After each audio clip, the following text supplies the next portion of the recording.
how to transfer TON from Bitget to Bitget wallet. Now, first of all, open your Bitget app and make sure to log into your account.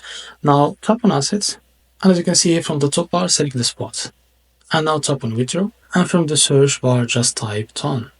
After you find your token, just tap on it. And now tap on On-Chain Withdrawal, and as you can see here, select the network as TON.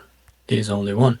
And once you get to withdraw others of TON from your Bitget wallet, just go back and open your Bitget wallet. Now, after you open the Bitget wallet, just go and tap on Wallet. Now, as you can see here from the top right corner, just tap on this.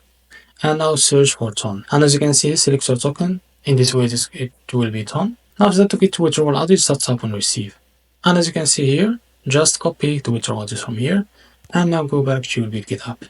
As you can see, you can paste it here into withdrawal others box. Just paste it like that. If you didn't, just click here. After that, you can paste the memo if you get it. If you don't, you can't. It's your choice. So here you can type the amount that you want to transfer and just tap on withdraw, and you will be able to receive your TON token on your Bitget wallet. So this is how to transfer TON from Bitget to Bitget wallet. If you found this video helpful, please like and subscribe. See you next video.